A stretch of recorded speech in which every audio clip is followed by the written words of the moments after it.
Hi everyone, welcome to Chandan Logics. This is Kasaram Narasimhareddy. So now we are here with a free rankers batch. మీరు చూస్తున్నారు ఈ free rankers batch ఏదైతే మనం మాట్లాడుతున్నామో it is meant for the people are preparing for SSC on a serious basis.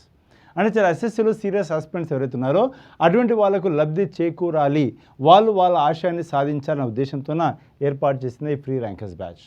So ఇక్కడ మీరు చూసినట్లయితే CGL, CHSL, జీడీ, ఎంటీఎస్, సిపిఓ వీటన్నిటిపైన కూడా మనకు ఎవరైతే ఎగ్జామ్స్ ప్రిపేర్ అవుతున్నారో ఈ ఎగ్జామ్స్ ఎవరైతే ప్రిపేర్ అవుతున్నారో వీరందరికీ ఉపయోగపడేదే ఈ ఫ్రీ ర్యాంకర్స్ బ్యాచ్.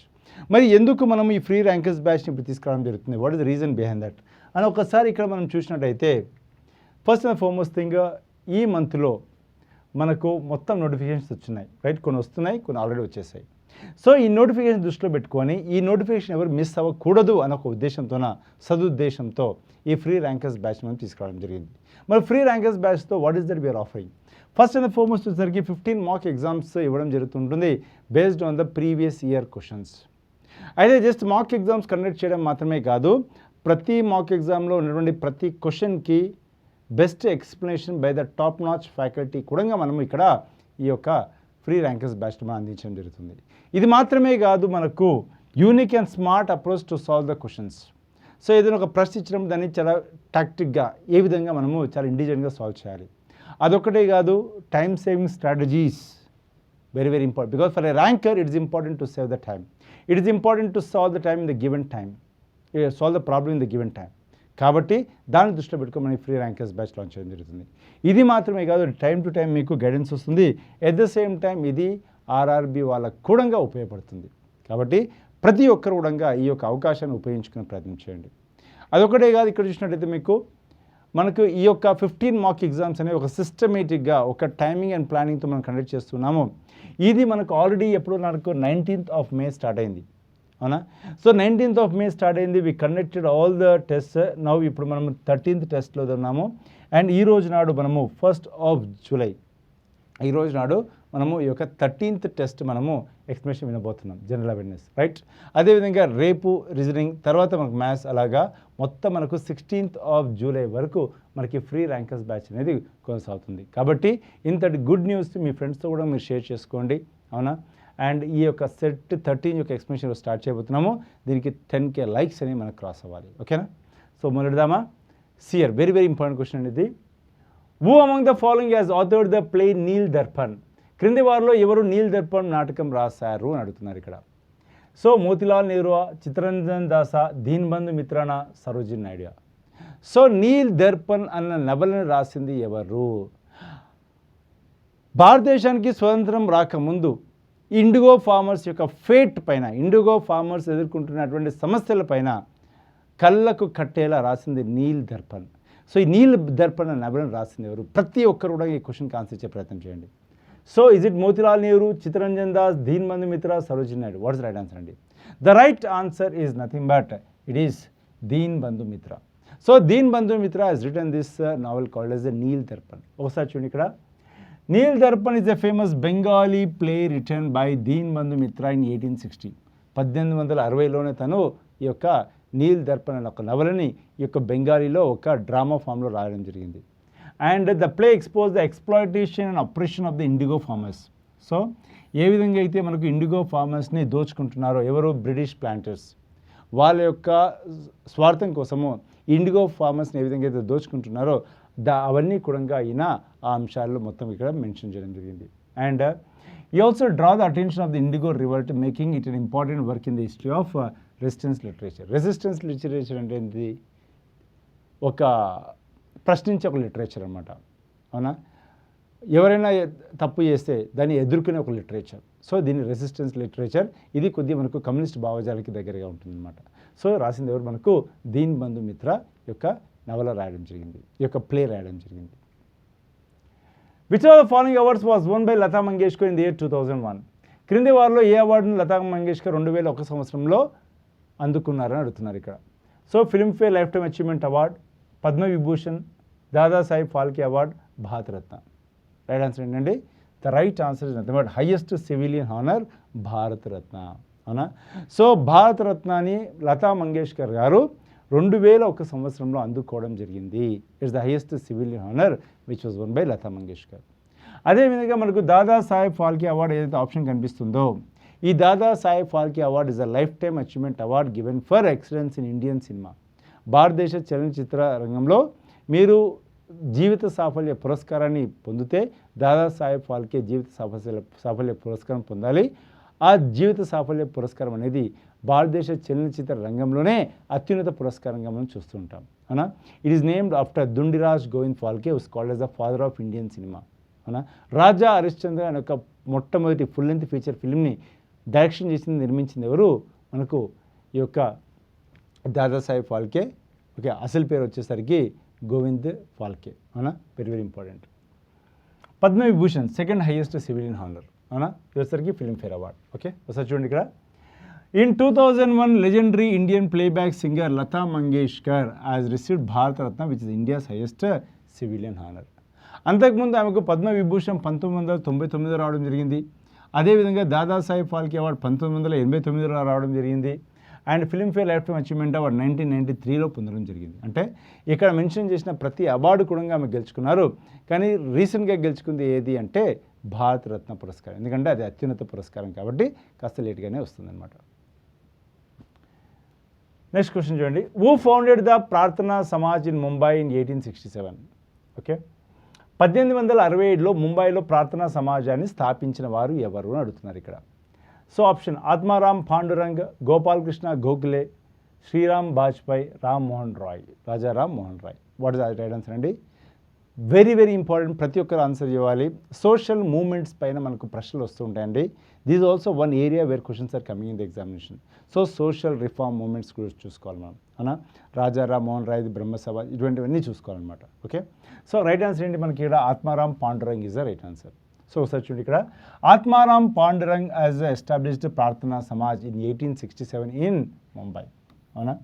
అయితే ఈయన ఏ స్థాయిలో దాన్ని ఏర్పాటు చేశారంటే రాజారామ్ మోహన్ రాయ్ గారు ఏదైతే బ్రహ్మ సమాజ్ ఏర్పాటు చేశారో అదే స్థాయిలో ఏర్పాటు చేశారు. కానీ వీళ్ళు బాంబే ప్రాంతంలో హిందూ రిలీజియన్ యొక్క రిఫార్మ్స్ పైన వీళ్ళు కృషి చేయడం జరిగింది. అంటే హిందూ మతంలో ఉన్నటువంటి ఏవైనా తప్పిదాలు ఉంటే వాటిని సవరించి హిందూ మతాన్ని కాస్త బెటర్గా చేయాలనే ఉద్దేశంతోన ఈ యొక్క ప్రార్థనా సమాజం ఏర్పాటు చేయడం జరిగింది.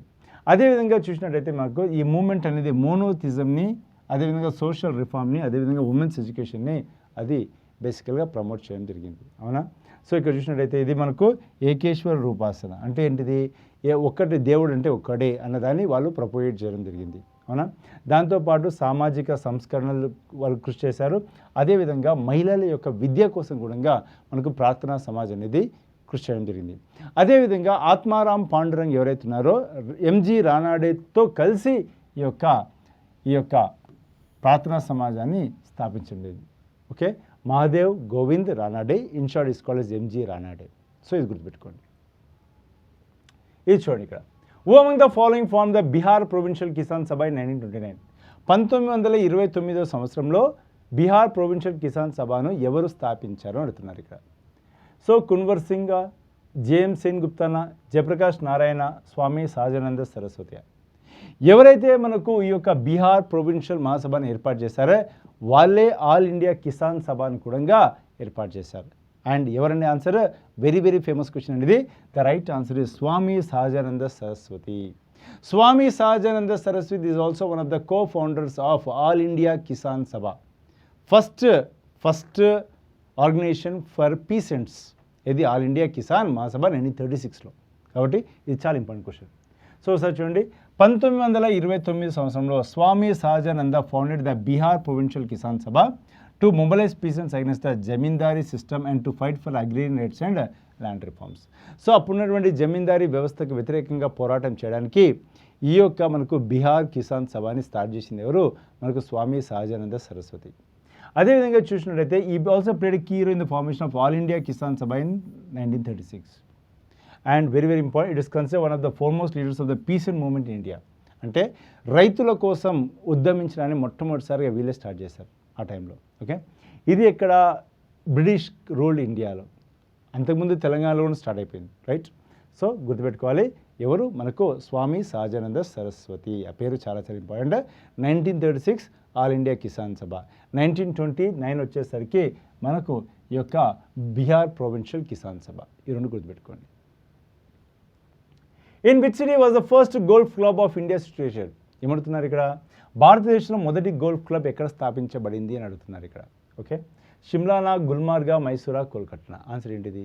Very very important. దీన్ని రాయల్ గోల్ఫ్ క్లబ్ అని కూడా అంటాం. The answer is Kolkata. ఇక్కడండి కోల్కతాలో. ఒకసారి చూడండి ఇక్కడ. The first golf club in India was the oldest outside the British Isles in the royal Calcutta golf club founded in 1829 Kolkata. దీన్ని ఏమంటారు? రాయల్ కల్కత్తా గోల్ఫ్ క్లబ్ అని కూడా అంటారు. 1829 సంవత్సరంలో మొట్టమొదటిసారిగా మనకు ఈ యొక్క గోల్ఫ్ క్లబ్ని ఏర్పాటు చేయడం జరిగింది. Okay, it earned the title royal in 1911. 1911లో దానికి రాయల్ అన్నది యాడ్ చేస్తే అంతకుముందు జస్ట్ కల్కత్తా గోల్ఫ్ క్లబ్ అని పిలిచేవారు అనమాట. Okay, it played a major role in popularising the golf in India during the British colonial rule. So భారతదేశం యొక్క కొలోనియల్ రూల్ అంటే ఏదైతే మనకు బ్రిటిష్ వాళ్ళ కొలోనియల్ రూల్ ఉందో, సామ్రాజ్యవాద పరిపాలన ఏవైతుందో అవి ఉన్నప్పుడు గోల్ఫ్ అనేది అక్కడే ఆడేవారు అనమాట.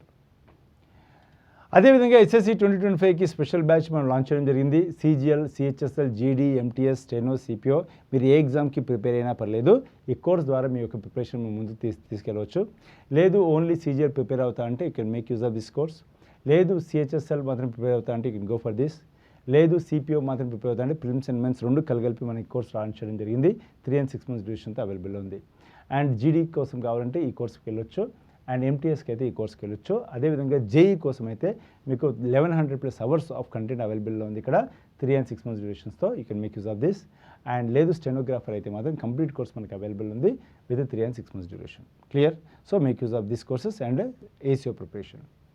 ఇక్కడ చూడండి, which article has a similar provision to that of article 32 and deals with the writ jurisdiction? Okay, క్రింది వాటిలో ఏ ఆర్టికల్ 32కి సమానమైన నిబంధన కలిగి రిట్ పరిధి నిర్వహిస్తుంది? ఇక్కడ చూడండి, article 32 has given the writ power to the supreme court. అంటే సుప్రీంకోర్టులో మీరు రిట్ ఫైల్ చేయాలంటే ఏ ఆర్టికల్ ప్రకారం ఫైల్ చేస్తారు? ఆర్టికల్ 32 ప్రకారం ఫైల్ చేస్తారు. మరి హైకోర్టులో చేయాలంటే ఏ article? Very very famous, article 226. Under article 226 of the constitution can file writ in high court. Article 32 అయితే సుప్రీంకోర్టు. సో రైట్ ఆన్సర్ ఏంటి మనకు? Article 226 is the right answer. So sir చూద్దామా? The article 32 of the Indian constitution empowers the supreme court issue writs for the enforcement of the fundamental rights. అంటే మీ యొక్క ప్రాథమిక హక్కులకు ఉల్లంఘన జరిగినప్పుడు వాటిని కాపాడుకోవడానికి మీరు సుప్రీంకోర్టుకి మీరు ఏం చేయొచ్చు? ఈ యొక్క ఆర్టికల్ 32 కింద మీరు రిట్ ఫైల్ చేయొచ్చు. అదేవిధంగా ఆర్టికల్ 226 ద్వారా హైకోర్టు రిట్స్ ఇష్యూ చేయొచ్చు. ఇక్కడ ఫండమెంటల్ రైట్స్ మాత్రమే కాదు, అదర్ లీగల్ రైట్స్ కూడా మీరు కాపాడుకోవచ్చు. వేరే లీగల్ రైట్స్ కూడా మీరు కాపాడుకోవచ్చు. ఓకేనా? Therefore article 226 as a broader scope compare to article 32 and serves as a similar function of the high court. So article 226 బ్రాడరా, ఆర్టికల్ 32 బ్రాడరా అంటే ఆన్సర్ ఏంటి? ఆర్టికల్ 226. అంటే ఆర్టికల్ 226 యొక్క పరిధి అనేది ఆర్టికల్ 32 కంటే ఎక్కువ. అంటే సుప్రీంకోర్టుకు ఉన్నటువంటి రిట్ జ్యూరిస్డిక్షన్తో పోలిస్తే హైకోర్టుకు ఉన్నటువంటి రిట్ జ్యూరిస్డిక్షన్ యొక్క పరిధి ఎక్కువ. అది చాలా ఇంపార్టెంట్. ఎందుకు? ఇక్కడ సుప్రీంకోర్టులో కేవలం ఫండమెంటల్ రైట్స్ మాత్రమే వాళ్ళు రీఇన్స్టేట్ చేస్తారు. కానీ హైకోర్టులో ఫండమెంటల్ రైట్స్తో పాటు ఇక లీగల్ రైట్స్ కూడా కాపాడతారు. Okay, so article 32 supreme court writ jurisdiction, article 26 high court writ jurisdiction. Broader in scope. Very very important ఇది. ఓకే, ఆర్టికల్ 227 ఏదైతే ఉందో ఇదేం చెప్తా అంటే power of the superintendents of over all courts and tribunals by the high court. అంటే high court ఆ ప్రాంతం ఆ రాష్ట్రంలో ఉన్నటువంటి ఏవైతే కోర్ట్స్ ఉన్నాయో వాటన్నిటిపైన ఆధిపత్యం ఎవరుకుంటుంది? హైకోర్ట్స్కి ఉంటుంది, ఒక్క మార్షల్ కోర్ట్స్ పక్కన పెడితే. ఓకేనా? And it's not about the writs but about the administrative control and judicial supervision by high courts. Okay, so అది కేవలము ఏమంటారు రిట్ పవర్ కాకుండా సూపర్వైజరీ కానీ అడ్మినిస్ట్రేషన్ పరంగా హైకోర్టుకి ఎక్కువగా అధికారాలు ఉంటాయి. వాళ్ళు పోల్సి అంటే వాళ్ళ పైన హైకోర్టు ఉంటుందన్నమాట. అదేవిధంగా ఆర్టికల్ 228 ఏదైతే ఉందో transfer of certain cases from subordinate court to the high court if they involve substantial constitutional questions. అంటే ఏదైనా సబార్డినేట్ కోర్టులో కేసు ఫైల్ చేసినప్పుడు అక్కడ రాజ్యాంగాన్ని మనం ఇంటర్ప్రిట్ చేసే ఒక అవసరం ఉన్నప్పుడు ఆ యొక్క కేసెస్ని ఆ సబార్డినేట్ కోర్ట్ నుండి హైకోర్టుకి మార్చుకోవడానికి అధికారం ఏ ఆర్టికల్ ఇస్తుంది? ఆర్టికల్ 228 ఇస్తుంది. అవునా? అదేవిధంగా ఆర్టికల్ 225 ఏదైతే ఉందో reserves the jurisdiction of the existing high courts under pre constitution law unless modified by the constitution. అంటే ఆల్రెడీ మనకు హైకోర్ట్స్ ఉండే, హైకోర్ట్స్కి ఒక పరిధి ఉండే. ఒకవేళ ఈ రాజ్యాంగంలో మేము ఎటువంటి మార్పులు చేయకపోతే ఇదివరకు హైకోర్ట్స్కి ఏ పరిధి అయితే ఉంటుందో అదే పరిధి కొనసాగుతుంది అని చెప్పేసి ఎవరు చెప్తున్నారు? ఆర్టికల్ 225 అనేది మనకు చెప్తున్నారు అనమాట. సో ఇవి మనకు మిగతా ఆర్టికల్కి సంబంధించినటువంటి అంశాలు. సో చూడండి ఇక్కడ article 225 jurisdiction of existing high courts, article 226 writ jurisdiction of the high courts, article 227 supervision of courts by the high courts, okay, article 228 transfer of cases to the high courts. Okay, ఇది హైకోర్ట్ సంబంధించినటువంటి అంశాలు అనమాట. ఓకే, నెక్స్ట్ చూడండి ఇక్కడ Mahendravarman was the ruler of which of the following dynasties? క్రింది రాజవంశంలో ఏదిలో Mahendravarman one పాలకుడు అయ్యారని అడుగుతున్నారు ఇక్కడ. పాండ్యానా, చోళానా, చాళుక్యానా, పల్లవానా? ఏ డైనాస్టీకి చెందిన వ్యక్తి మనకు మహేంద్రవర్మన్ వన్? ఆన్సర్ ఏంటి మనకు? పల్లవ. ఎవరైనా పల్లవ రూలర్. ఒకసారి చూడండి ఇక్కడ Mahendravarman one was the famous rule of the Pallava dynasty ruled in the 7th century CE. ఎప్పుడు? 7th century 600 to 630 మధ్యలో తను రూల్ చేశారు. అవునా? Is known for promoting the Shaivism and Jainism. ఆయన శైవిజాన్ని జైనిజం రెండింటిని కూడా ఆయన ప్రోత్సహించడం జరిగింది అనమాట. ఎవరు? మహేంద్రవర్మన్ వన్. అవునా? Being a pattern of art and architecture ఈ initiative the rock cut cave temple at Mahabalipuram. So మహాబలిపురంలో రాక్ కట్ కేవ్ టెంపుల్ యొక్క నిర్మాణాన్ని ఇనిషియేట్ చేసింది ఎవరు? మనకు మహేంద్రవర్మన్ వన్. అవునా? అదేవిధంగా ఆయన కొన్ని సాంస్కృతిక నాటకాలను రాశారు, మత్త విలాస ప్రాసన. అవునా? అండ్ ఈ succeeded by son Narasimhavarman one another Pallava ruler. So Matta Vilasa ప్రాసన రాసింది ఎవరు అంటే ఏం చెప్పాలి? మహేంద్రవర్మన్ వన్ అని చెప్పాలి. మహేంద్రవర్మన్ వన్ యొక్క కొడుకు ఎవరు? నరసింహవర్మన్ వన్. ఓకే, ఇది ఇంపార్టెంట్. అండ్ మహాబలిపురంలో ఈ రాక్ కట్ కేవ్ టెంపుల్ని ఎవరు ఇనిషియేట్ చేశారు? మహేంద్రవర్మన్ వన్ ఇనిషియేట్ చేశారు. అదేవిధంగా పాండ్య డైనాసిటీ మీకు చెప్పాను కదండి, తమిళనాడు ప్రాంతంలో మధురై ప్రాంతంలో మనకు పాండ్య డైనాసిటీ ఉండేది, చాలా ఫేమస్. అండ్ ఇక్కడ ఫేమస్ రోడ్ వచ్చేసరికి నెడుంజిలియన్, మరవరం, సుందర పాండ్యం. సో వీళ్ళందరూ కూడా అక్కడ ఉన్నటువంటి ఫేమస్ కింగ్స్ అనమాట. అదే చోళా డైనాసిటీ మనకు తమిళనాడులో చాలా ఫేమస్, తాంజోర్ కేంద్రంగా చేసుకుని చోళా డైనాసిటీ అనేది ఉంది. అండ్ ఇక్కడ famous Rajaraja Chola one, Brihadeeswara temple యొక్క నిర్మాత కూడా Rajaraja Chola one. Okay, and అదేవిధంగా చూసినట్టయితే మనకు చాళుక్యన్ డైనాసిటీ. చాళుక్యన్ డైనాసిటీ మనకు ఈ కర్ణాటక అదేవిధంగా మహారాష్ట్ర ప్రాంతంలో ఈ చాళుక్యన్ డైనాసిటీ ఉంది. పులకేసి 2 చాలా చాలా famous, is the rival of Mahendravarman one. అవునా? వీళ్ళ యొక్క క్యాపిటల్ ఇక్కడ బాదామి, అందుకే వాళ్ళని బాదామి చాళుక్యస్ అని కూడా పిలుస్తారు అనమాట. Okay, and Mahendravarman one fought against Pulakeshi 2 but was not a Chalukyan king, right? What challenges does foreign investment often face in India? భారతదేశంలో విదేశీ పెట్టుబడి సాధారణంగా ఎదురయ్యే సమస్య ఇది. అంటే విదేశాల నుండి ఎవరైనా భారతదేశంలో పెట్టుబడి పెట్టాలనుకుంటే వాళ్ళకు వచ్చే సమస్యలు ఏంటి అని అడుగుతున్నారు ఇక్కడ. ప్రధానమైనటువంటి సమస్య ఏది అని అంటున్నారు. ఫస్ట్ చూడండి ఇక్కడ ఎక్సెసివ్ ఫారిన్ కాంపిటీషన్, అతిగా విదేశీ పోటీ, ఇన్కన్సిస్టెంట్ రెగ్యులేటరీ ఎన్విరాన్మెంట్, అసమతుల్య నియంత్రణ వాతావరణం. Okay, lack of skilled labour, కౌశల్యం ఉన్నటువంటి కార్మికుల కొరత, మంచి స్కిల్ ఉన్నటువంటి కార్మికులు లేకపోవడం, lack of consumer base. Okay, అంటే ఇక్కడ మనకు కస్టమర్స్ లేకపోవడం. ఆన్సర్ ఏంటిది? భారతదేశంలో జనాభా పెద్ద స్థాయిలో ఉంది కాబట్టి మనకు ఆప్షన్ 4 అనేది లేదు. భారతదేశంలో యూత్ కూడా ఉంది, బాగా ఎడ్యుకేటెడ్ యూత్ ఎక్కువగా ఉంది కాబట్టి ఇది కూడా ఆప్షన్గా లేదు. అండ్ కాంపిటీషన్ అనేది ఎక్కడైనా ఉంటుంది, అది కొత్త ఏం కాదు కాబట్టి ఇది కాదు. ఆన్సర్ ఏంటి మనకు?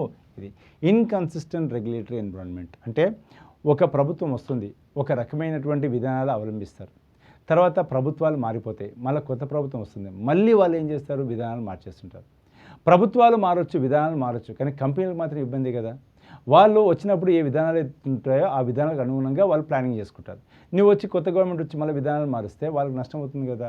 ఇది మనకు ఇండియాలో ఉన్నటువంటి ప్రాబ్లం ఏంటంటే ఇన్కన్సిస్టెంట్ రెగ్యులేటరీ ఫ్రేమ్వర్క్స్. ఏంటది? Inconsistent regulatory environmental framework. ఇది మనకి ఇండియాలో ఉన్నటువంటి ప్రాబ్లం. సో అదే చెప్తున్నాడు, inconsistent regulatory framework. Okay, Lathmar Holi is a primary celebrate in the state of. Lathmar Holi ప్రధానంగా ఏ రాష్ట్రంలో జరపబడుతుందని అడుగుతున్నారు ఇక్కడ. సో కర్ణాటకనా, అరుణాచల్ ప్రదేశ్, ఉత్తరప్రదేశ్, హిమాచల్ ప్రదేశ్. లాత్మార్ హోలీ అంటే ఇక్కడ ఏం చేస్తారో, ఇప్పుడు రాధాకృష్ణ ఏ విధంగా అయితే హోలీ ఆడతారో అదేవిధంగా ఆ ప్రాంతంలో ఉన్నటువంటి మహిళలు కట్టె తీసుకొని అబ్బాయిల వెంబడి వెళ్ళేసి కొడతారనమాట. అబ్బాయిలను కొడుతుంటారు కట్టెతో. దాన్ని లాత్మార్ హోలీ అంటారు. ఇది ప్రధానంగా మనకి ఎక్కడ కనిపిస్తుంది అంటే మనకు ఉత్తరప్రదేశ్లో కనిపిస్తుంది. ఇక్కడండి ఉత్తరప్రదేశ్లో. చూడండి ఒకసారి. Lathmar Holi is a unique and colourful festival celebrated mainly in the towns of Barsana and Nandgaon in Uttar Pradesh. It is famous for the playful tradition where women playfully hit men with sticks, lathis, and men protect themselves with shields. So వాళ్ళు కొడుతుంటే వీళ్ళు వాళ్ళని రక్షించుకోవడానికి try చేస్తుంటారు అనమాట. దీన్ని మనం ఏమంటారు, లాత్మార్ హోలీ అంటారు. ఇది బేసికల్గా కృష్ణ అండ్ రాధా ఇద్దరు హోలీ ఏ విధంగా అయితే ఆడతారో అటువంటి విధానాన్ని ఇక్కడ వాళ్ళు అమలు చేస్తున్నారనమాట. అంటే దాంట్లో కూడా రాధా కట్టెబట్టుకొని కృష్ణుని కొట్టడానికి వెనకాల పడుతూ ఉంటుంది హోలీ ఆడేటప్పుడు. అప్పుడు కృష్ణుడు ఏమంటే తప్పించుకునే ప్రయత్నం చేస్తారు. అదేవిధంగా ఇక్కడ కూడా మనకు ఉత్తరప్రదేశ్లో అదే ఒక ఏమంటారు కల్చర్ని వాళ్ళు అలానే తీసుకుపోతున్నారు అనమాట. Which of following is not a condition for the president's office in India. Question చూడండి ఇక్కడ, భారతదేశంలో రాష్ట్రపతి పదవికి కింది వాటిలో ఏది నిబంధన కాదు అంటున్నారు. అంటే wrong statement for president's office. He shall not be entitled without payment of rent to use this official residence. ప్రెసిడెంట్కి రాష్ట్రపతి భవన్ అనేది ఉంటుంది. రాష్ట్రపతి భవన్కి ప్రెసిడెంట్ గారు రెంట్ కట్టాల్సిన పని లేదు. కానీ ఇక్కడ ఏమంటున్నారు, ఈ shall not be entitled without the payment అంటున్నారు. అంటే రెంట్ కట్టకపోతే ఆయన ఉండడానికి లేదు అంటున్నారు. కరెక్ట్ రాంగా? డెఫినెట్లీ రాంగ్ ఇది. కాబట్టి ఆన్సర్ ఏంటిది? ఆప్షన్ 1 అనేది రైట్ ఆన్సర్. మరి మిగతా ఎలా కావచ్చు చూద్దాం. ఈ shall not B a member of either of the parliament. Definitely president need not be a member of the parliament. అంటే ఎంపీ అవ్వాల్సిన అవసరం లేదు. You can directly become the president. And the allowance shall not B diminished during his term of office. తను పదవిలో కొనసాగుతున్నప్పుడు ఆయనకి డిసడ్వాంటేజ్గా, ఆయనకు నష్టం జరిగే విధంగా ఈ యొక్క అలవెన్సెస్ని తగ్గించకూడదు. ఇది కరెక్టే. ఈ shall not hold any office of profit. అది కూడా కరెక్టే, అవునా? సో వాణిజ్య పదవి నిర్వహించకూడదు. ఇది కరెక్టే. సో ఇక్కడ రాసినటువంటి 3 స్టేట్మెంట్స్ కరెక్టే. ఒక స్టేట్మెంట్ తప్పు. ఏది? ఫస్ట్ 1 అనేది తప్పు ఉంది. కాబట్టి ఆన్సర్ ఏంటి మనకు? Option 1 is right answer.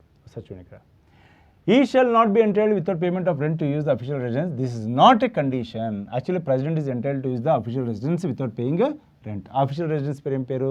Rashtrapati Bhavan. So ఎటువంటి రెంట్ కట్టకుండానే రాష్ట్రపతి భవన్లో తను ఉండొచ్చు అనమాట. అండ్ అది ఒకటి తప్పు ఉంది. ఆప్షన్ 2 అనేది మనకు కరెక్టే. President cannot be member of the house. Option 3 కరెక్టే. ఆయన యొక్క ఫినాన్షియల్ సెక్యూరిటీ ఉంటుంది, తనకు డిసడ్వాంటేజ్ అయ్యే విధంగా ఆ యొక్క అలవెన్స్ తగ్గించడానికి లేదు.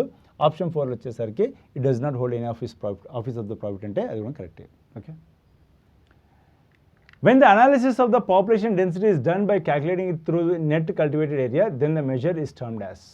చూడండి ఇక్కడ, నికర సాగు చేయబడిన భూభాగంతో జనసాంద్రత విశ్లేషణ చేసినప్పుడు దీన్ని ఏమంటారో అడుగుతున్నారు. ఏంటిది? First of all, for example సాగు చేసే భూమి లెట్స్ ఒక ప్రాంతంలో ఒక 100 ఎకరాలు ఉందండి.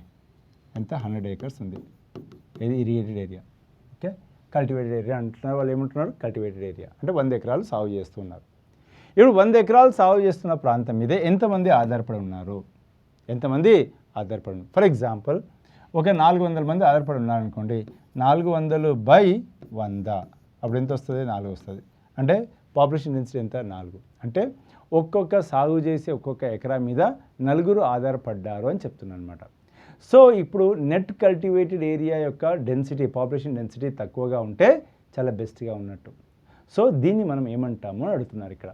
ఓకే. అగ్రికల్చర్ డెన్సిటీ అంటారా, ఫిజియోలాజికల్ డెన్సిటీ అంటారా, గ్రాస్ డెన్సిటీ అంటారా, నెట్ డెన్సిటీ అంటారా? అంటే ఆన్సర్ ఏంటిది?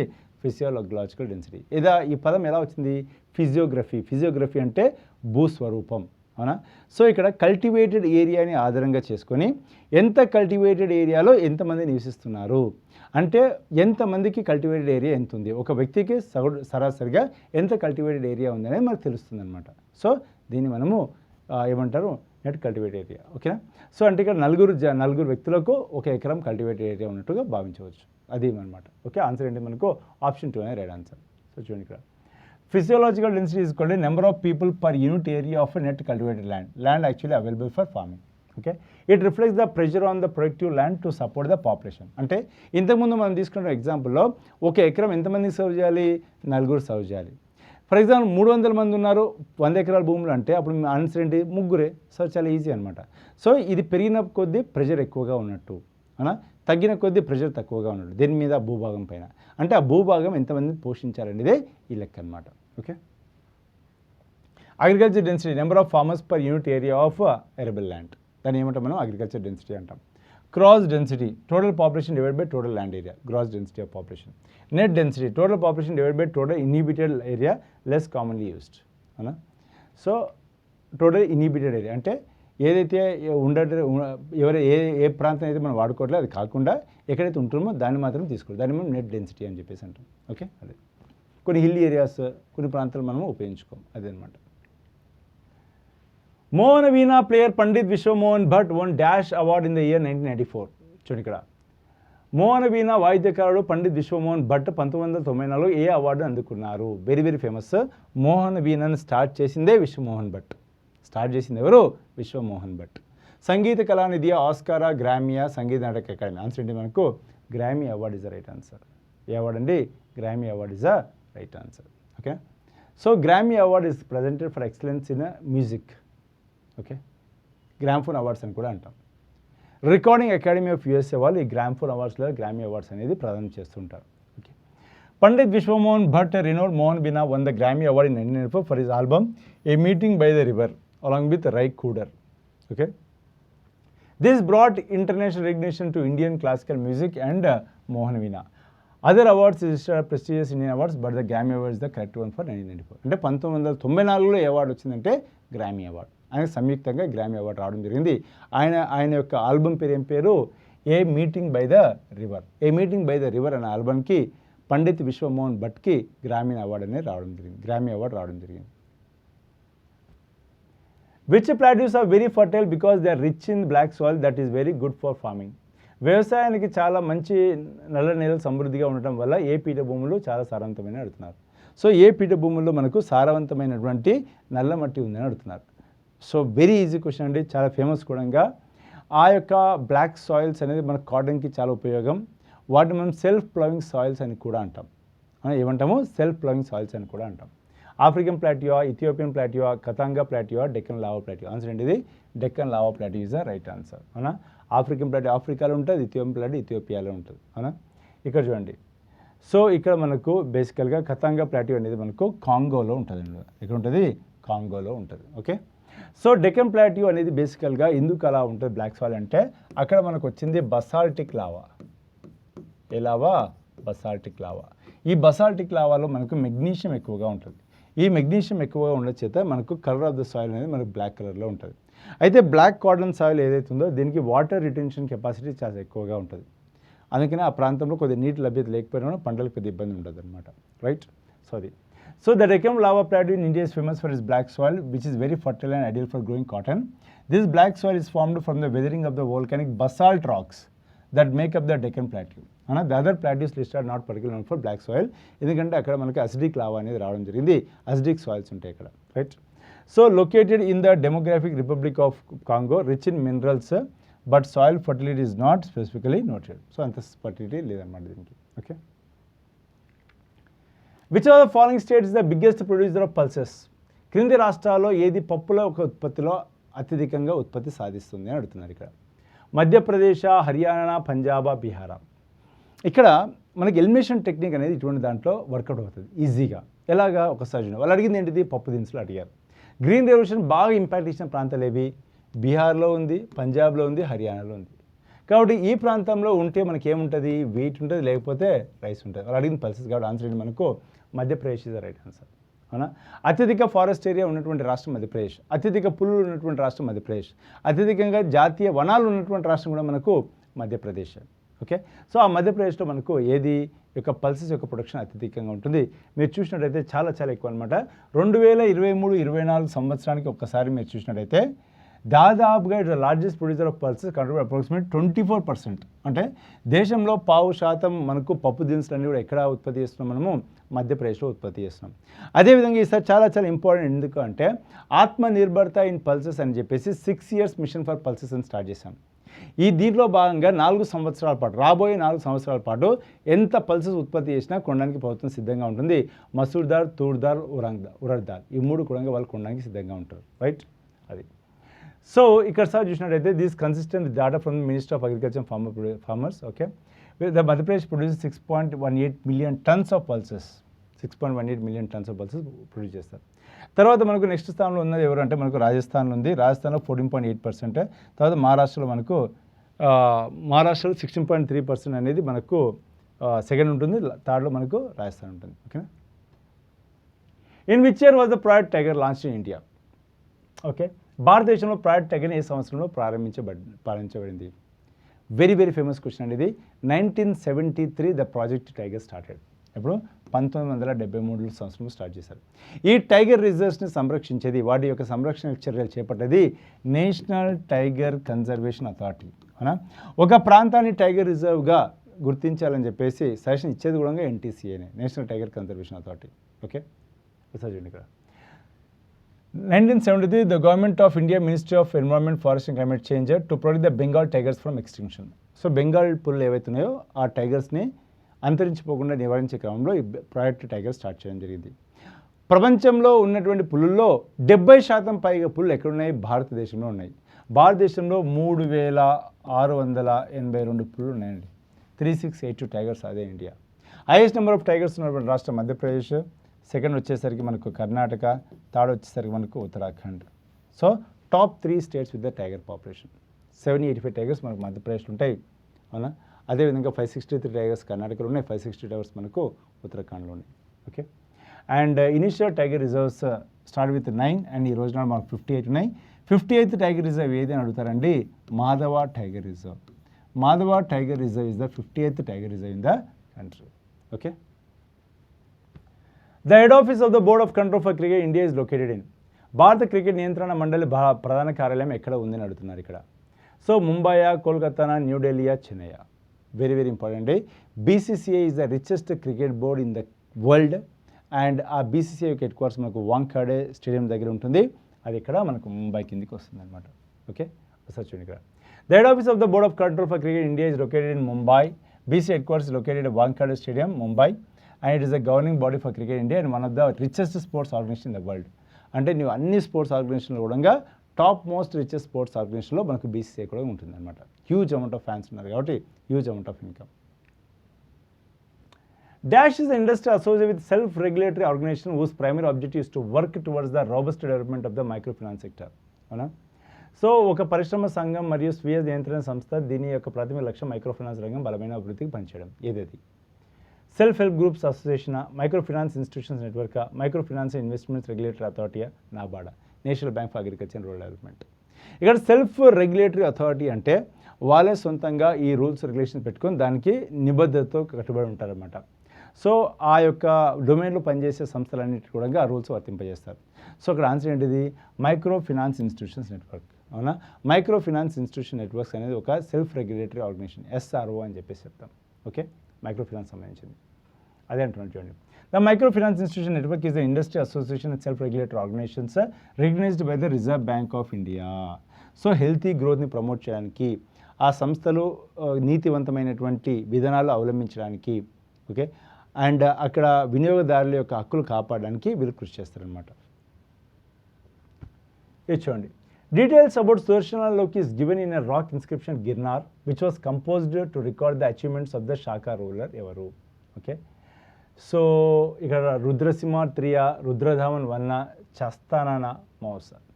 ఓకే, ఈ గిర్నార్ ఇన్స్క్రిప్షన్లో ఈ సుదర్శన లేక్ గురించి రాసినటువంటి ఎవరి పైన రాశారంటే ఆన్సర్ ఏంటి? Rudradaman one is the right answer. అన్న ఒకసారి చూడండి ఇక్కడ. So the Girnar rock inscription near Junagadh, Gujarat was composed during the reign of Rudradaman one, a powerful Shaka ruler of the western Kshatrapas. The inscription dated around 150 CE, అంటే 150 AD అని చెప్పేసి దాని మీనింగ్ అనమాట. Is written in Sanskrit and is one of the earliest long inscriptions written in classical Sanskrit, అంటే pure సంస్కృతం రాసినటువంటి one of the earliest inscriptions అనమాట. Okay, it records the repair and restoration of Sudarshana lake, అంటే తను ఆ యొక్క సుదర్శన లేక్ని రిపేర్ చేశారు, మళ్ళీ దాన్ని ఏమంటారు పునర్నిర్మాణం చేపట్టారని చెప్పేసి రుద్రధామన్ వన్ గురించి ఆ గిర్నార్ ఇన్స్క్రిప్షన్లో రాయడం జరిగింది. ఇక ఎక్కడ ఉంటుంది? గుజరాత్లో ఉంటుంది అనమాట. ఓకే, అండ్ ఏదైతే మనకు రుద్రసింహ 3 అంటున్నామో is the late 4th century CE western Kshatrapas dynasty చెందినటువంటి శాఖ రూలర్ అనమాట. అదే చస్తానా ఎవరైతే ఉన్నారో 1st and 2nd century is the grandfather of Rudradaman one. ఎవరు? చస్తా అనే వ్యక్తి రుద్రధామన్ వన్కి గ్రాండ్ ఫాదర్గా ఉన్నారనమాట. అండ్ అదేవిధంగా మనకు మౌస్ ఎవరైతే ఉన్నారో ఆయన మోగా అని కూడా పిలుస్తారు. ఇది Indo Scythian. Okay, 1st century BC is one of the earliest ruler of the Indo Scythian ruler to invade India and ruled in the parts of north west, particularly Gandhara and Punjab, not Gujarat. So Gandhara Punjab ప్రాంతాన్ని rule చేసినటువంటి వ్యక్తి ఎవరంటే మోగా. మోగా ఇంకో పేరు mouse. Okay, ఇది. So ఇవన్నీ మనకు ఉన్నటువంటి ఎక్స్ప్లెనేషన్ పార్ట్. హాయ్ ఆల్, ఈ సెషన్లో మనం SSC CGL test series number 13ని డిస్కస్ చేద్దాము. ఈ సెషన్లో మనం జనరల్ సైన్స్ అండ్ కరెంట్ అఫైర్స్ని డిస్కస్ చేద్దాం. Okay, which of the following is a correct order of basicity? కింది వాటిలో ఏది ఆమ్లత యొక్క సరైన క్రమం? Lithium hydroxide, sodium hydroxide, potassium hydroxide, caesium hydroxide. Okay, ఇచ్చిన 4 ఆప్షన్స్లో బేసిటీని బేస్ చేసుకొని ఆర్డర్ని ఇవ్వండి అంటున్నారు. సో ఏంటమ్మా బేసిసిటీ? బేసిసిటీ అనేది it decreases down the group of alkali metals. So ఏంటి? It is decreases down the group of alkali metals. So group 1 elements, group 1 ఎలిమెంట్స్ని మనం ఏమని పిలుస్తాం? ఆల్కలీ ఎలిమెంట్స్గా పిలుస్తాం. So hydrogen, lithium, sodium, potassium, okay, caesium, francium, these are the group 1 elements. So ఈ group 1 elements యొక్క basicity అనేది it decreases down the group. అంటే ఏంటి? లిథియం యొక్క బేసిసిటీ అనేది సోడియం కన్నా తక్కువ ఉంటుంది, సోడియంది పొటాషియం కన్నా తక్కువ ఉంటుంది, పొటాషియంది సీషియం కన్నా తక్కువ ఉంటుంది. సో అదేవిధంగా సీషియంది ఫ్రాన్షియం కన్నా తక్కువ ఉంటుంది. అంటే ఇండైరెక్ట్గా francium is greater then caesium, caesium is greater then potassium, potassium has greater than sodium, sodium has greater than lithium. This is the order. So చూడండి, ఇందులో మనకి ఏమొస్తుంది? సీషియం అనేది వస్తుంది. సో మనకు ఆల్రెడీ తెలుసు లిథియం అనేది ఫస్ట్ వస్తుంది, సోడియం అనేది నెక్స్ట్ వస్తుంది, పొటాషియం అనేది నెక్స్ట్ వస్తుంది, నెక్స్ట్ సీషియం వస్తుంది. సో ఏం చెప్పాను? బేసిసిటీ అనేది it decreases down the group. Okay, it decreases down the group అంటే ఇండైరెక్ట్గా ఏంటి? ఇప్పుడు లిథియంకి తక్కువ ఉంటుంది సోడియం కన్నా. సో సోడియంకి బేసిసిటీ అనేది తక్కువ ఉంటుంది పొటాషియం కన్నా, పొటాషియంకి బేసిసిటీ అనేది తక్కువ ఉంటుంది సీషియం కన్నా. సో రివర్స్ రాయనమ్మా. So caesium is greater than potassium, potassium is greater than sodium, sodium is greater than lithium. So this is the answer. Okay, caesium, potassium, sodium hydroxide, lithium hydroxide. So ఏంటి? Basicity increases down the group in alkali metals. So alkali metals అంటే ఏంటమ్మా? Group 1 మెటల్స్ని మనం ఏమంటాము? Alkali metals అంటాం. So basicity అనేది decreases down the group. So ఇక్కడ మనకి ఏమిచ్చారు? Shorter distance, stronger electrostatic attraction. So ఏంటి? ఈ లిథియంకి షార్టర్ డిస్టెన్స్. సో ఈ లిథియం అనేది షార్టర్ డిస్టెన్స్ ఉండడం వల్ల దీనికి స్ట్రాంగర్ ఎలక్ట్రోస్టాటిక్ అట్రాక్షన్ ఉంటుంది. సో అదేవిధంగా పొటాషియం తీసుకున్నట్లయితే లాంగర్ డిస్టెన్స్ ఉండడం వల్ల దాని యొక్క ఎలక్ట్రోస్టాటిక్ అట్రాక్షన్ అనేది వీకర్గా ఉంటుంది. So this is basicity. So basicity అనేది it decreases down the group of alkali metals. That is nothing but what? Group 1 metals. Next, which of the following statement best defines the monoecious? కింది వాటిలో ఏది మోనోషియస్ని సరిగ్గా నిర్వహించబడుతుంది? A flower with both androecium and gynoecium, a flower with dioecious, a flower with gynoecium only, a flower with androecium only. Okay, ఏంటి మరి androecium మరియు జైనోషియం కలిగిన పువ్వు, డైథోషియం కలిగిన పువ్వు, కేవలం జైనోషియం ఉన్న పువ్వు, కేవలం ఆండ్రోషియం ఉన్న పువ్వు. సో మనం చాలాసార్లు డిస్కస్ చేస్తాం మోనోషియస్ ఫ్లవర్స్. సో ఈ మోనోషియస్ ఫ్లవర్ అంటే ఏంటి? Which have male and female organs in the same flower. So వాటికి మేల్ అండ్ ఫీమేల్ యొక్క సెక్స్ ఆర్గన్స్ ఉంటాయి కదా. సో అవి రెండు కలిసిన ఉంటాయి ఒకే పువ్వులో. So those type of flowers మనం మోనోషియస్ ఫ్లవర్స్ అంటాం. సో డయోషియస్ ఫ్లవర్స్ అంటే ఏంటమ్మా? దాని యొక్క మేల్ సెక్స్ ఆర్గన్ ఒక పువ్వులో ఉంటే ఫీమేల్ సెక్స్ ఆర్గన్ అనేది ఇంకొక చోట ఉంటుంది. సో అక్కడ క్రాస్ బ్రీడింగ్ అనేది పాసిబుల్ అవుతుంది. బట్ ఈ మోనోషియస్ ఫ్లవర్స్లో క్రాస్ బ్రీడింగ్ అనేది జరగదు. ఇక్కడ సెల్ఫ్ రీప్రొడక్షన్ అనేది జరుగుతుంది. ఓకే, మోనోషియస్ ఫ్లవర్లో. So what is the answer? A flower with both androecium and gynoecium. Androecium అనేది ఇది female sex organs in plants and gynoecium అనేది male sex organs in plants. ఇది మోనోషియస్ ప్లాంట్. సో చూడండి, this is female and this is male.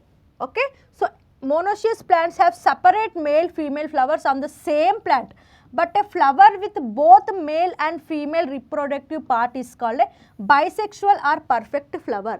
So అర్థమవుతుందా? ఒకే ప్లాంట్లో రెండు different ఫ్లవర్స్లో ఒక sex organ ఒక ఫ్లవర్లో, ఇంకొక సెక్స్ ఆర్గన్ ఇంకొక ఫ్లవర్లో ఉన్నట్లయితే దాన్ని మోనోషియస్ ప్లాంట్ అంటాము. సో ఒకే పువ్వులో రెండు డిఫరెంట్ సెక్స్ ఆర్గన్స్ ఉంటే దాన్ని మనం పర్ఫెక్ట్ ఫ్లవర్గా పిలుస్తాం. Okay, next, which of the following decomposition reaction is not a redox reaction? decomposition of dihydrogen monoxide, decomposition of sodium hydride, decomposition of potassium chlorate, decomposition of calcium carbonate. So calcium carbonate, ఈ calcium carbonate మనకు చూసుకున్నట్లయితే ఇది heat చేసినప్పుడు మనకు calcium oxide and carbon dioxide అనేది release చేస్తుంది. ఇక్కడ మనకు ఎటువంటి ఆక్సిడేషన్ అనేది జరగట్లేదు, ఆక్సిడేషన్ రియాక్షన్ చేంజెస్ అనేవి జరగట్లేదు. ఓకే, దాని యొక్క ఆక్సిడేషన్ స్టేట్ ఎలా ఉందో అలాగే ఉంటుంది ఈవెన్ అండ్ ఆఫ్టర్. ఓకే, మనకు రిడాక్స్ రియాక్షన్ అంటే ఏంటి, ఇక్కడ ఆక్సిడేషన్ ప్రాసెస్ ఉంటుంది, అదేవిధంగా రిడక్షన్ ప్రాసెస్ కూడా ఉంటుంది. సో ఇక్కడ మనకు ఓన్లీ ఆక్సిజనేషన్, ఇక్కడ ఏం జరుగుతుంది, ఇక్కడ రిడక్షన్ జరుగుతుంది మనకు, బట్ ఆక్సిడేషన్ ప్రాసెస్ అనేది ఎక్కడ జరగట్లేదు. So what is the answer, decomposition of calcium carbonate. So redox reaction అంటే ఏంటి, it consist of both oxidation reaction as well as reduction reaction. So option 4 నెంబర్లో చూసుకున్నట్లు కాల్షియం కార్బోనేట్ అనేది reaction జరిగినప్పుడు మనకు calcium oxide ఇస్తుంది, కార్బన్ డైఆక్సైడ్ గ్యాస్ ఇస్తుంది. ఇక్కడ మనకు ఎటువంటి ఆక్సిజనేషన్ అనేది జరగట్లేదు, దాని యొక్క ఆక్సిడేషన్ నెంబర్ ఎలా ఉన్నాయో అలాగే ఉన్నట్టు అంటారు. కానీ మనకు రిడాక్స్ రియాక్షన్ అంటే ఏంటి, change in both oxidation and reduction. So 2 రియాక్షన్లు ఉంటే మనము రిడాక్స్ రియాక్షన్ అంటాం. బట్ ఇక్కడ ఓన్లీ రిడక్షన్ మాత్రమే జరుగుతుంది, బట్ ఆక్సిడనేషన్ జరగట్లేదు కాబట్టి this is not a redox reaction. The decomposition of calcium carbonate into calcium oxide and carbon dioxide is not a redox reaction. This is because there is no change in the oxidation state of the element. ఇక్కడ oxidation state of the element లో ఎటువంటి changes అనేవి లేవు. Okay, ఈ redox reaction అంటే ఏంటి, ఇక్కడ మనకు ఇంక్రీజ్ ఇన్ ఆక్సిడేషన్ స్టేట్ ఉంటుంది, అదేవిధంగా decrease in oxidation state. Increase in oxidation state మనం ఆక్సిడేషన్ అంటాము, డిక్రీజ్ ఇన్ ఆక్సిడేషన్ స్టేట్ మనము రిడక్షన్ అంటాము. సో ఈ కాల్షియం కార్బోనేట్ రియాక్షన్ జరిగినప్పుడు ఇక్కడ ఎటువంటి ఆక్సిజనేషన్ ప్రాసెస్ అనేది జరగలేదు. సో రిడక్షన్ అనేది జరిగింది, బట్ ఆక్సిజనేషన్ అనేది జరగలేదు. So calcium maintains same oxidation state, అదేవిధంగా కార్బన్ రిమైన్స్ సేమ్, అదేవిధంగా oxygen also remains the same. Okay, దీని యొక్క ఆక్సిడేషన్ నెంబర్ అనేది రెడ్యూస్ కావట్లేదు, అదేవిధంగా ఇంక్రీజ్ కూడా కావట్లేదు. So what is the answer, calcium carbonate reaction does not consist of redox reaction. Which of the following pairs is incorrect regarding the grade of organisation and its example. Cellular grade organisation sycon, protoplasmic grade organisation paramecium, cell tissue grade organisation jellyfish, tissue organ grade organisation euplectella. So మనకి ఏంటమ్మా, మనం నార్మల్గా చూసుకున్నట్లయితే ఆర్గనిల్స్. So ఇది ఆర్గనిల్స్, ఈ ఆర్గనిల్స్ అన్నీ కలిస్తే మనకు సెల్ ఇస్తుంది. ఈ cell combination of all the cells gives us tissue, combination of all the tissues gives us organ, combination of all the organs gives us what, organism. So this is the order, ఇది ఒక order grade system. So ఇక్కడ మనకి ఏం చెప్తారు, cellular grade organisation. Cellular grade organisation అంటే ఏంటి, that sycon, this sycon is made up of cells. Okay, made up of cells అని అన్నారు. Yes, that is correct answer. Next protoplasmic grade organisation paramecium. Protoplasmic grade organisation అంటే it is made up of tissues. Okay, so that is also correct answer. Cell tissue grade organisation jellyfish. So cell tissue, ఇక్కడ ఎటువంటి organisation లేదు, just cells నుంచి tissues లాగా form అవుతాయి. That tissues are made up of jellyfish. Yes, this is also right answer. మరి tissue organ grade organisation మనకు యూకలిప్టాలో ఎటువంటి ఆర్గన్స్ అనేవి మనకు కనబడుతున్నాయా, కనబడరు. So what is the incorrect answer, tissue organ grade యూకలిప్టా అనేది తప్పు. Okay, so tissue organ grade eucalypta is not the correct pair. Cycon is a porous animal built of cells and performs all body functions at this cell. Okay, this cycon అనేది ఒక type of animal అమ్మ, it consist of cells. ఆ cells అనేవి different functions చేస్తాం. So pair number 1 అనేది correct. So pair number 2 ఏంటమ్మా, protoplasmic grade organisation ఏంటి, protozoa అని ఇచ్చారు. Paramecium is a protozoa that is composed of a single cell. Okay, ఏంటి protoplasmic is nothing but it is a cell organelle. So ఈ protoplasmic is nothing but paramecium అనేది ఒక protozoa. So protozoa అనేది సెల్స్తో work అవుతుందని ఇచ్చారు. Yes, that is correct pair.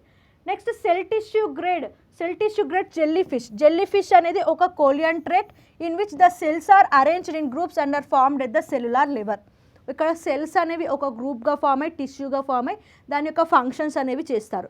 So this is also correct pair. So option number 4 అనేది correct pair కాదు. At these level the tissues form specialised structure which are called organs.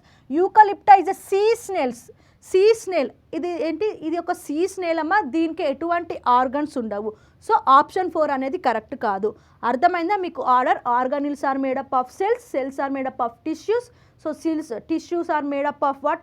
Organ. Organ అన్నీ కలిసి మనకు organism అవుతుంది. So this is the order. Okay, next SSC 2025 special batch course అనేది మన చంద్రలాజిక్స్ యాప్లో available ఉంది. ఈ క్లాసెస్ మనకు తెలుగు మీడియంలో ఉంటాయి, అదేవిధంగా ఇంగ్లీష్ మీడియంలో అవైలబుల్గా ఉంటాయి. SSC CGL 2025 special batch courses కూడా మన చంద్రలాజిక్స్ యాప్లో అవైలబుల్ ఉంది. ఈ క్లాసెస్ కూడా మనకు తెలుగు మీడియంలో ఉంటాయి, అదేవిధంగా ఇంగ్లీష్ మీడియంలో అవైలబుల్గా ఉంటాయి. SSC CHSL 2025 special batch course కూడా మన చంద్రలాజిక్స్ యాప్లో అవైలబుల్ ఉంది. ఈ క్లాసెస్ కూడా మనకు తెలుగు మీడియంలో ఉంటాయి, అదేవిధంగా ఇంగ్లీష్ మీడియంలో అవైలబుల్గా ఉంటాయి. SSC CPO 2025 special batch course prelims plus mains complete course కూడా మన చంద్రలాజిక్స్ యాప్లో అవైలబుల్ ఉంది. ఈ క్లాసెస్ కూడా మనకు తెలుగు మీడియంలో ఉంటాయి, అదేవిధంగా ఇంగ్లీష్ మీడియంలో అవైలబుల్గా ఉంటాయి. SSC GD 2025 special batch course కూడా మన చంద్రలాజిక్స్ యాప్లో అవైలబుల్ ఉంది. ఈ క్లాసెస్ కూడా మనకు తెలుగు మీడియంలో ఉంటాయి, అదేవిధంగా ఇంగ్లీష్ మీడియంలో అవైలబుల్గా ఉంటాయి. SSC MTS 2025 special batch course కూడా మన చంద్రలాజిక్స్ యాప్లో అవైలబుల్ ఉంది. ఈ క్లాసెస్ కూడా మనకు తెలుగు మీడియంలో ఉంటాయి, అదేవిధంగా ఇంగ్లీష్ మీడియంలో అవైలబుల్గా ఉంటాయి. SSC JEE 2025 special batch course కూడా మన చంద్రలాజిక్స్ యాప్లో అవైలబుల్ ఉంది. ఈ క్లాసెస్ కూడా మనకు తెలుగు మీడియంలో ఉంటాయి, అదేవిధంగా ఇంగ్లీష్ మీడియంలో అవైలబుల్గా ఉంటాయి. SSC stenography 2025 special batch courses కూడా మన చంద్రలాజిక్స్ యాప్లో అవైలబుల్ ఉంది. ఈ క్లాసెస్ కూడా మనకు తెలుగు మీడియంలో ఉంటాయి, అదేవిధంగా ఇంగ్లీష్ మీడియంలో అవైలబుల్గా ఉంటాయి. Okay, this is the diagram. చూడండి ఇక్కడ ఏమి ఇచ్చారు మనకు? Organelles are made up of cell, cells are made up of tissues, tissues are made up of organ, organs combine to form a organ system combine to form a animal body. So this is the process. So organ system grade దానికి example వచ్చేసి higher మెటాజోన్స్. Tissue organ గ్రేడ్కి example వచ్చేసి phylum ప్లాంటిహెల్మెంథిస్. Next cell tissue గ్రేడ్కి వచ్చేసి కోలియన్ టెరటా, మనం ఇంతకుముందే చదువుకున్నాం కదా, jelly fish. Cellular grade వచ్చేసి Porifera. Next protoplasmic grade వచ్చేసి phylum protozoa. Okay, next in December 2024 India and Bangladesh held high level talks in Dhaka to address escalating tensions. What was the primary focus of this discussion? Trade agreement, safety of minorities and visa restrictions, border security measures, environmental concerns. So మనకు December 2024లో బంగ్లాదేశ్కి ఇండియాకి మధ్య కొన్ని disturbances అని వచ్చింది. So బేసికల్గా దేని మీద ఎక్కువ డిస్టర్బెన్స్ వచ్చిందని అడుగుతున్నారు. So the answer is safety of minorities and visa restrictions. So India వాళ్ళు బంగ్లాదేశీ వీసా మీద రెస్ట్రిక్షన్స్ అనేది విధించారు. సో మైనారిటీస్ కూడా సేఫ్ లేకుండా వెళ్ళిపోయిందన్న ఉద్దేశంతో ఈ టాక్స్ అనేవి జరిగాయి December 2024లో. Okay, in December 2024 India and Bangladesh held high level talks in Dhaka to address escalating tensions. The primary focus of this discussion was the safety of minorities and visa restrictions. So India experts concerns over attack. So ఎందుకు ఈ గొడవలు అనేది start అయిందంటే, so India expect concerns over an attack of minority communities particularly Hindus and the arrest of Hindu leader Chinmay Krishnadas in Bangladesh. So ఏం జరిగింది అసలు? ఈ గొడవలు అనేవి ఎందుకు స్టార్ట్ అయ్యాయంటే, బంగ్లాదేశ్లో నివసించే హిందూ లీడర్ అయిన చిన్మయ్ దాస్ని, కృష్ణదాస్ని అక్కడ అరెస్ట్ చేశారు. సో ఈ అల్లర్లు అనేవి స్టార్ట్ అయ్యాయి. సో ఏం చేశారు, అక్కడ సేఫ్టీ ఆఫ్ మైనారిటీస్ లేదు బంగ్లాదేశ్లో, అదేవిధంగా దీనికి కారణంగా వీసా రిస్ట్రిక్షన్స్ అనేవి చేశారు. India suspension of visas for Bangladeshi nationals except for emergency medical cases. So ఏం జరిగాయమ్మా December 2024లో మన హిందూ లీడర్ అయిన చిన్మయ్ కృష్ణదాస్ని వీళ్ళు ఏం చేశారమ్మా, అరెస్ట్ చేశారు. సో దీనికి ప్రతీకారంగా మన ఇండియా వాళ్ళు ఏం చేశారు, బంగ్లాదేశ్లకు వీసాకి రిస్ట్రిక్షన్ సస్పెండ్ అనేది చేశారు.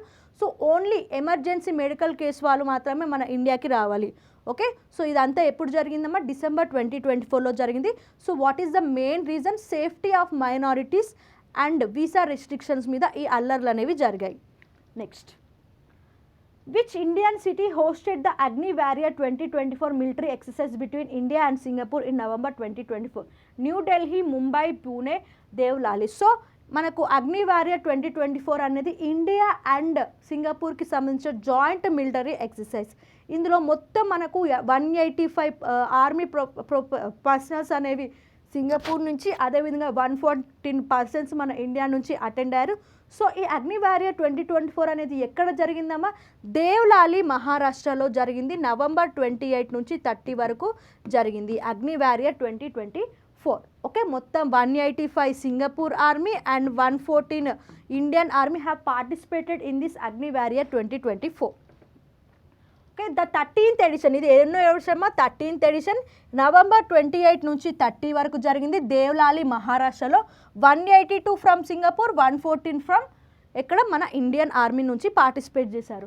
Okay, what is the objective? Mutual understanding of exercises and procedures to be joint multinational force. Okay, మ్యూచువల్గా మిలిటరీ ఎక్సర్సైజ్, మ్యూచువల్గా ఒకరికొకరు మిలిటరీ పరంగా హెల్ప్ చేసుకోవాలన్న ఉద్దేశంతో ఈ అగ్ని వారియర్ 2024 అనేది కండక్ట్ చేశారు. So who has participated in this? The event was attended by the director general of artillery Adosh Kumar, commandant of the school lieutenant general N S Sharma. Okay, next, what was the expected retail inflation rate in India for November 2024? So inflation rate అంటే ఏంటమ్మా? Increase of prices. So increase of prices అనేది November 2024లో జరిగింది. సో దాని యొక్క expected rate ఎంత అని అడుగుతున్నారు. సో దాని యొక్క ఎక్స్పెక్టెడ్ రేట్ వచ్చేసి 5.5%. Okay, next, SSC 2025 free rankers batch గురించి మీ అందరికి తెలుసు కదా. సో డైలీ 1 మాక్ టెస్ట్ అనేది కండక్ట్ చేస్తాము. సో దానికి సంబంధించిన పేపర్ ఎక్స్ప్లెనేషన్ అనేది దాని నెక్స్ట్ డే ప్రొవైడ్ చేస్తాము. Okay, so SSC 2025 to 26 calendar అనేది రిలీజ్ అయింది కదా. సో దానికి సంబంధించిన నోటిఫికేషన్ డేట్స్, అదేవిధంగా ఎలిజిబిలిటీని కూడా మీరు ఒకసారి చెక్ చేసుకొని అండ్ ఏ ఎగ్జామ్స్కి మీరు ఎలిజిబిలిటీ ఒకసారి చూసుకోండి. ఎస్ఎస్సి 2025 ఫ్రీ ర్యాంకర్స్ బ్యాచ్ యొక్క ఫీచర్స్ ఏంటంటే ఇందులో మొత్తం మనకు 15 మాక్ ఎగ్జామ్స్ ఉంటాయి. దానికి సంబంధించిన పేపర్ ఎక్స్ప్లెనేషన్ అనేది దాని నెక్స్ట్ డే 9 AM షార్ప్ ఉంటుంది. And you will get complete guidance from Chandan sir. This is not only useful for SSC exams but also for RRB exams and other competitive exams also. SSC 2025 special batch course అనేది మన Chandan logics యాప్లో available ఉంది. ఈ classes అని మనకు తెలుగు మీడియంలో ఉంటాయి, అదేవిధంగా ఇంగ్లీష్ మీడియంలో కూడా అవైలబుల్గా ఉంటాయి. SSC CGL 2025 special batch course కూడా మన చందన్ లాజిక్స్ యాప్లో అవైలబుల్ ఉంది. ఈ క్లాసెస్ కూడా మనకు తెలుగు మీడియంలో ఉంటాయి, అదేవిధంగా ఇంగ్లీష్ మీడియంలో అవైలబుల్గా ఉంటాయి. SSC CHSL 2025 special batch course కూడా మన చందన్ లాజిక్స్ యాప్లో అవైలబుల్ ఉంది. ఈ క్లాసెస్ కూడా మనకు తెలుగు మీడియంలో ఉంటాయి, అదేవిధంగా ఇంగ్లీష్ మీడియంలో అవైలబుల్గా ఉంటాయి. SSC CPO 2025 special batch course కూడా మన చందన్ లాజిక్స్ యాప్లో అవైలబుల్ ఉంది. ఈ క్లాసెస్ కూడా మనకు తెలుగు మీడియంలో ఉంటాయి, అదేవిధంగా ఇంగ్లీష్ మీడియంలో అవైలబుల్గా ఉంటాయి. SSC MTS 2025 special batch courses కూడా మన చందన్ లాజిక్స్ యాప్లో అవైలబుల్ ఉంది. ఈ క్లాసెస్ కూడా మనకు తెలుగు మీడియంలో ఉంటాయి, అదేవిధంగా ఇంగ్లీష్ మీడియంలో అవైలబుల్గా ఉంటాయి. SSC GD 2025 special batch course కూడా మన చందన్ లాజిక్స్ యాప్లో అవైలబుల్ ఉంది. ఈ క్లాసెస్ కూడా మనకు తెలుగు మీడియంలో ఉంటాయి, అదేవిధంగా ఇంగ్లీష్ మీడియంలో అవైలబుల్గా ఉంటాయి. SSC MTS 2025 special batch course కూడా మన చందన్ లాజిక్స్ యాప్లో అవైలబుల్ ఉంది. ఈ క్లాసెస్ కూడా మనకు తెలుగు మీడియంలో ఉంటాయి, అదేవిధంగా ఇంగ్లీష్ మీడియంలో అవైలబుల్గా ఉంటాయి. SSC JEE 2025 special batch course కూడా మన చందన్ లాజిక్స్ యాప్లో అవైలబుల్ ఉంది. ఈ క్లాసెస్ కూడా మనకు తెలుగు మీడియంలో ఉంటాయి, అదేవిధంగా ఇంగ్లీష్ మీడియంలో అవైలబుల్గా ఉంటాయి. SSC stenographer 2025 special batch courses కూడా మన చందన్ లాజిక్స్ యాప్లో అవైలబుల్ ఉంది. ఈ క్లాసెస్ కూడా మనకు తెలుగు మీడియంలో ఉంటాయి, అదేవిధంగా ఇంగ్లీష్ మీడియంలో ఉంటాయి. అన్లిమిటెడ్ యాక్సెస్ ఉంటుంది, నెంబర్ ఆఫ్ టైమ్స్ మనం మాక్ టెస్ట్ రాసుకోవచ్చు, టాపిక్ వైజ్ మాక్ టెస్ట్, అదేవిధంగా ఫుల్ లెంత్ మాక్ టెస్ట్ కూడా రాసుకోవచ్చు. సబ్జెక్ట్ వైజ్ పీడిఎఫ్స్ కూడా ప్రొవైడ్ చేస్తారు. 0 to హీరో కోర్స్ ఎవరైతే నాన్ మ్యాథ్స్ స్టూడెంట్స్ ఉంటారో, ఎవరైతే మ్యాథ్స్ కష్టంగా ఫీల్ అవుతారో, ఈ 0 to హీరో కోర్స్ అనేది బేసిక్స్ నుంచి అడ్వాన్స్ వరకు మ్యాథ్స్ నేర్చుకోవాలంటే this is the best choice. So ఈ క్లాసెస్ కూడా మనకు తెలుగు మీడియంలో ఉంటాయి, అదేవిధంగా ఇంగ్లీష్ మీడియంలో అవైలబుల్గా ఉంటాయి. టీజీపీఎస్సీ విఆర్ఓ విఆర్ఎక్స్ సంబంధించిన కంప్లీట్ కోర్స్ కూడా మన చందన్ లాజిక్స్ యాప్లో అవైలబుల్ ఉంది. ఈ క్లాసెస్ కూడా మనకు తెలుగు మీడియంలో ఉంటాయి, అదేవిధంగా ఇంగ్లీష్ మీడియంలో అవైలబుల్గా ఉంటాయి. ఏపీ హైకోర్టుకి సంబంధించిన 1620 వేకెన్సీస్ అనేవి రిలీజ్ అయ్యాక దీనికి సంబంధించిన కంప్లీట్ కోర్స్ కూడా మన చందన్ లాజిక్స్ యాప్లో అవైలబుల్ ఉంది. ఈ క్లాసెస్ కూడా మనకు తెలుగు మీడియంలో ఉంటాయి, అదేవిధంగా ఇంగ్లీష్ మీడియంలో అవైలబుల్గా ఉంటాయి. ఆర్ఆర్బీ గ్రూప్ డి 2025 సంబంధించిన స్పెషల్ బ్యాచ్ కోర్స్ కూడా మన చందన్ లాజిక్స్ యాప్లో అవైలబుల్ ఉంది. ఈ క్లాసెస్ కూడా మనకు తెలుగు మీడియంలో ఉంటాయి, అదేవిధంగా ఇంగ్లీష్ మీడియంలో అవైలబుల్గా ఉంటాయి. RRB NTPC special batch course కూడా మన చందన్ లాజిక్స్ యాప్లో అవైలబుల్ ఉంది. ఈ క్లాసెస్ కూడా మనకు తెలుగు మీడియంలో ఉంటాయి, అదేవిధంగా ఇంగ్లీష్ మీడియంలో అవైలబుల్గా ఉంటాయి. RRB LP 2025 special batch courses కూడా మన చందన్ లాజిక్స్ యాప్లో అవైలబుల్ ఉంది. ఈ క్లాసెస్ కూడా మనకు తెలుగు మీడియంలో ఉంటాయి, అదేవిధంగా ఇంగ్లీష్ మీడియంలో అవైలబుల్గా ఉంటాయి. బ్యాంక్ ఎస్ఎస్సి ఆర్ఆర్బీకి సంబంధించిన కాంబో కోర్స్ కూడా మన చందన్ లాజిక్స్ యాప్లో అవైలబుల్ ఉంది. ఈ క్లాస్లో మనకు అన్ని ఎగ్జామ్స్ సిలబస్ కవర్ అయ్యే విధంగా ఈ కోర్స్ అనేది డిజైన్ చేశారు. ఈ క్లాసెస్ కూడా మనకు తెలుగు మీడియంలో ఉంటాయి, అదేవిధంగా ఇంగ్లీష్ మీడియంలో అవైలబుల్గా ఉంటాయి. బ్యాంక్ మహాప్యాక్, ఎవరైతే బ్యాంక్ ఎగ్జామ్స్కి ప్రిపేర్ అవుతున్నారో ఈ బ్యాంక్ మహాప్యాక్ అనేది మీకు చాలా యూజ్ అవుతుంది. So as per the bank syllabus ఈ కోర్స్ అనేది డిజైన్ చేశారు. Not only bank exams, bank related exams like LIC, RBI and other insurance exam syllabus కూడా ఈ కోర్స్లో కవర్ అవుతుంది. ఈ క్లాసెస్ కూడా మనకు తెలుగు మీడియంలో ఉంటాయి, అదేవిధంగా ఇంగ్లీష్ మీడియంలో. టీజీపీఎస్సీ ఏపీపీఎస్సీకి సంబంధించిన గ్రూప్ 2 కోర్సెస్ కూడా మన చందన్ లాజిక్స్ యాప్లో అవైలబుల్ ఉంది. ఈ క్లాసెస్ కూడా మనకు తెలుగు మీడియంలో ఉంటాయి, అదేవిధంగా ఇంగ్లీష్ మీడియంలో అవైలబుల్గా ఉంటాయి. ఏపీపీఎస్సీ టీజీపీఎస్సీకి సంబంధించిన ఎస్ఐ కానిస్టేబుల్ కంప్లీట్ కోర్స్ కూడా మన చందన్ లాజిక్స్ యాప్లో అవైలబుల్ ఉంది. ఈ క్లాసెస్ కూడా మనకు తెలుగు మీడియంలో ఉంటాయి, అదేవిధంగా ఇంగ్లీష్ మీడియంలో ఉంటాయి. అన్లిమిటెడ్ యాక్సెస్ ఉంటుంది, నెంబర్ ఆఫ్ టైమ్స్ మనం మాక్ టెస్ట్ రాసుకోవచ్చు, full length mock test, topic wise mock test, PDFs కూడా ప్రొవైడ్ చేస్తారు. ఏపీపీఎస్సీ టీజీపీఎస్సీకి సంబంధించిన స్టేట్ గవర్నమెంట్ ఎగ్జామ్ కోర్సెస్ కూడా మన చందన్ లాజిక్స్ యాప్లో అవైలబుల్ ఉంది. ఈ క్లాసెస్ కూడా మనకు తెలుగు మీడియంలో ఉంటాయి, అదేవిధంగా ఇంగ్లీష్ మీడియంలో అవైలబుల్గా ఉంటాయి. UPSC CSAT 2025 special batch course కూడా మన చందన్ లాజిక్స్ యాప్లో అవైలబుల్ ఉంది. ఈ క్లాసెస్ కూడా మనకు తెలుగు మీడియంలో ఉంటాయి, అదేవిధంగా ఇంగ్లీష్ మీడియంలో అవైలబుల్గా ఉంటాయి. సింగిల్ సబ్జెక్ట్ కోర్సెస్ కూడా మన చందన్ లాజిక్స్ యాప్లో అవైలబుల్ ఉంది. ఈ క్లాసెస్ కూడా మనకు తెలుగు మీడియంలో ఉంటాయి, అదేవిధంగా ఇంగ్లీష్ మీడియంలో అవైలబుల్గా ఉంటాయి. సో దీంతో మనకు SSC CGL test series number 13 అయిపోయిందమ్మా. నెక్స్ట్ 14 and 15తో నెక్స్ట్ క్లాస్లో కలుద్దాం. ఓకే, ప్రతి ఒక్కరు ఈ ఫ్రీ ర్యాంకర్స్ బ్యాచ్ని యూటిలైజ్ చేసుకోండి. డైలీ మార్క్ ఎగ్జామ్స్ని అటెంప్ట్ చేయండి. దానికి సంబంధించిన పేపర్ ఎక్స్ప్లెనేషన్ కూడా మీరు రివైజ్ చేసుకోండి. Okay students, by for today.